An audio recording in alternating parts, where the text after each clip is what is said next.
Balik lagi di Berliterasi bersama Kavita. Di beberapa dekade terakhir, pembicaraan mengenai gender kerap sekali menghiasi berbagai diskusi dan tulisan-tulisan khususnya terkait dengan perempuan. Apa sesungguhnya makna dari gender itu sendiri, dan bagaimana cara kita membedakan antara gender dan jenis kelamin?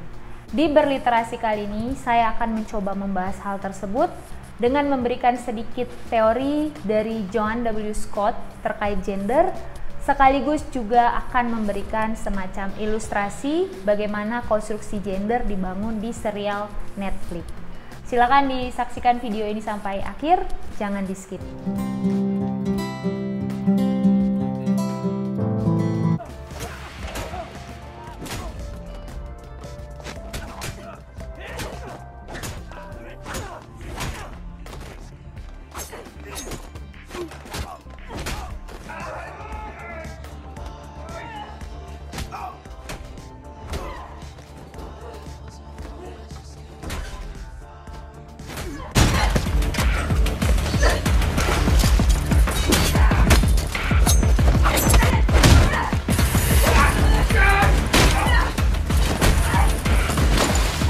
Apa yang teman-teman pikirkan ketika melihat adegan tadi?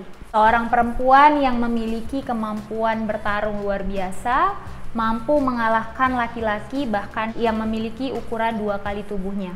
Perempuan ini seolah mematahkan stereotip di tengah masyarakat bahwa perempuan selalu diciptakan lemah dan tidak berdaya. Iya, video tadi adalah salah satu penggalan dari serial Netflix yang berjudul My Name. Serial Netflix yang berjudul My Name ini telah berhasil menduduki 10 besar serial terbaik di Netflix. Bahkan ia mampu menyaingi serial drama Korea yang terlebih dahulu lebih populer, yaitu Squid Games. Serial My Name ini terdiri dari 8 episode dan bergenre action, crime, dan thriller. Seperti film-film action lainnya, poin utama yang disajikan di dalam My Name ini adalah terkait dengan aksi-aksi laga yang ditampilkan dalam setiap adegannya. Kamera menyorot secara detail bagaimana adegan-adegan perkelahian disajikan di dalam setiap adegan film. Aksi laga ditampilkan secara brutal. Adegan perkelahian, tusuk-menusuk, bahkan perkelahian dengan tangan kosong, penuhi dengan darah yang bercucuran mewarnai setiap adegan film ini. Musik yang ditampilkan juga menegangkan dan menambah keseruan dalam setiap adegan yang ditampilkan. Teknik sinematografis yang digunakan menonjolkan ambience dark dengan adanya cahayaan gelap di sepanjang film. Plot twist juga disajikan di dalam serial ini sehingga penonton tidak mudah menebak apa sebenarnya ending dari ceritanya. Sebenarnya tema utama yang diangkat di dalam My Name ini adalah terkait tentang balas dendam, tema yang umum kita jumpai di film-film yang action. Kisah mengenai balas dendam ini dihadirkan melalui tokoh Sun Ji-woo yang merupakan tokoh utama di dalam cerita, yaitu seorang gadis berumur 17 tahun yang menyaksikan ayahnya dibunuh di depan matanya sendiri oleh seorang pembunuh misterius. Sejak kejadian itu, Ji-woo memutuskan untuk bergabung dengan kartel narkoba karena ia meyakini bahwa ayahnya bekerja sama dengan seorang kartel narkoba yang terkenal di negara Korea Selatan. Tujuannya hanya satu, yaitu ia ingin sekali menemukan siapa yang membunuh ayahnya. Setelah beberapa saat ia bergabung dengan kartel narkoba tersebut, ia kemudian ditugaskan untuk menjadi mata-mata sebagai seorang polisi. Sekaligus ia juga meyakini bahwa pembunuh ayahnya adalah seorang polisi. Yang menarik dari film ini adalah karakter utamanya, yaitu Ji-woo, seorang perempuan. Sejak awal penceritaan, karakter Ji-woo telah digambarkan sebagai seorang yang rebel, seorang yang mampu melawan ketertindasan yang ada di sekitarnya. Ketika ia berada di bangku sekolah, ia kerap sekali mengalami perundungan yang disebabkan oleh teman-teman sekelasnya. Tetapi saat itu, Ji-woo mampu untuk membela dirinya, memberontak atas ketertindasan yang ia alami. Karakter Ji-woo kemudian semakin dinamis ketika ia dewasa saat mencari pembunuh ayahnya. Karakter Ji-woo menunjukkan bahwa perempuan tidak harus distereotipkan sebagai seorang yang lemah dan manis. Tetapi mereka juga bisa menjadi seorang pejuang yang tangguh dan kuat, bahkan mengalahkan laki-laki sekalipun. Ia membuktikan ia mampu mengambil sikap dan mengubah peran gender yang ada di dalam masyarakat. Sebelum kita membaca lebih jauh mengenai karakter Jiwo, kita akan sedikit membahas mengenai apa itu gender. Saat membahas mengenai gender, maka kita harus membedakan dulu apa itu gender dan apa itu jenis kelamin. Karena kebanyakan orang sering salah kaprah tentang gender dan jenis kelamin sebagai sesuatu hal yang sama, padahal kedua hal ini adalah jauh berbeda. Pengertian jenis kelamin laki-laki dan perempuan itu sebenarnya terkait dengan fungsi biologis kedua jenis kelamin ini. Laki-laki misalnya memiliki organ biologis yang berbeda dengan perempuan. Misalnya dalam hal organ reproduksi, di mana laki-laki memiliki organ reproduksi yang berbeda dengan perempuan. Seperti laki-laki misalnya memiliki jakun dan dapat menghasilkan sperma. Sementara perempuan memiliki organ dan fungsi reproduksi yang berbeda dengan laki-laki. Misalnya perempuan memiliki rahim dan juga mengalami siklus menstruasi setiap bulannya. Berbeda dari hal tersebut, gender adalah konstruksi sosial terkait pembagian peran antara laki-laki dan perempuan. Konstruksi sosial ini biasanya erat kaitannya dengan budaya patriarkis yang selalu menempatkan perempuan dengan sifat-sifat femininnya, sebaliknya laki-laki dengan sifat-sifat maskulinnya.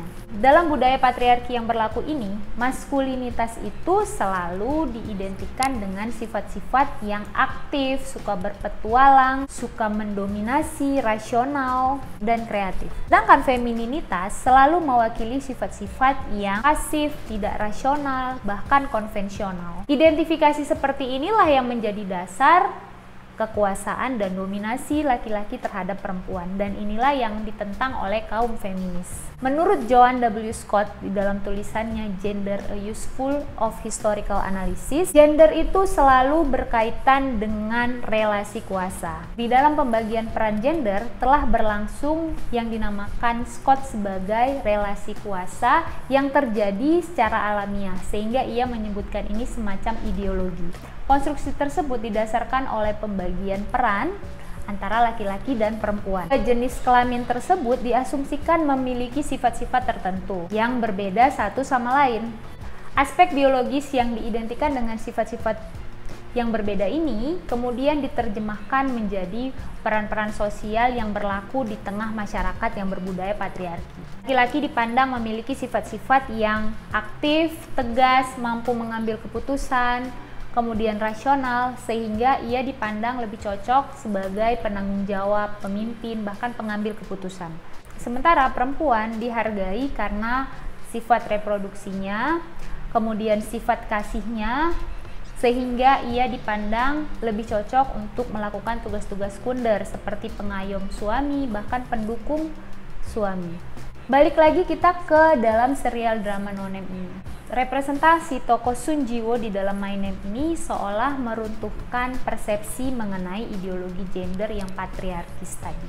Ideologi gender yang patriarkis tadi selalu menempatkan perempuan dengan sisi femininnya. Representasi tokoh Jiwo di dalam serial My Name ini seolah meruntuhkan persepsi ideologi gender patriarkis yang selalu mengidentikan perempuan dengan sifat-sifat femininnya sebagai seorang yang pasif dan tidak melawan terhadap semua yang dia alami. Karakter Jiwo di dalam My Name ini juga hadir bukan sebagai second option, melainkan dalang utama yang memainkan dan menentukan sikap terhadap apa yang dia alami. Karakternya digambarkan kuat dan sangat berani. Ia memiliki kemampuan bertarung yang luar biasa hebatnya, bahkan mampu mengalahkan laki-laki yang ukuran tubuhnya 2 kali tubuh Sun Jiwo. Hal ini seolah meruntuhkan gagasan konvensional mengenai oposisi gender, karena penokohan Sun Jiwo tidak diwujudkan ke dalam penokohan perempuan yang feminin, tetapi lebih kepada perempuan yang maskulin. Emosional Sun Jiwo sebagai tokoh utama juga tidak digambarkan melankolis seperti tokoh-tokoh utama lainnya. Si emosional Sun Jiwo terlihat dari bagaimana cara ia menatap lawan, ia menatap peran antagonis lainnya. Ia memiliki pandangan yang dingin, kaku, bahkan heartless ketika ia menghadapi lawannya. Pada kesimpulannya adalah karakter Sun Jiwo ini adalah karakter kuat yang ditampilkan sebagai karakter utama, bukan sekunder, dan dia tidak menjadi objek tatapan laki-laki yang ada di dalam film tersebut.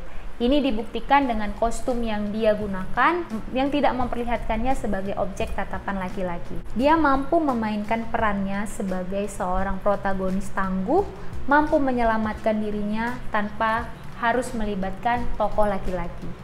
Dia mampu untuk menjadi tokoh protagonis yang aktif, menyelamatkan dirinya tanpa bantuan tokoh laki-laki. Baik, mungkin sampai di sini dulu berliterasi episode kali ini. Sampai ketemu di berliterasi episode selanjutnya. Terima kasih, jangan lupa like, komen, dan juga subscribe bagi yang belum subscribe. Sampai ketemu.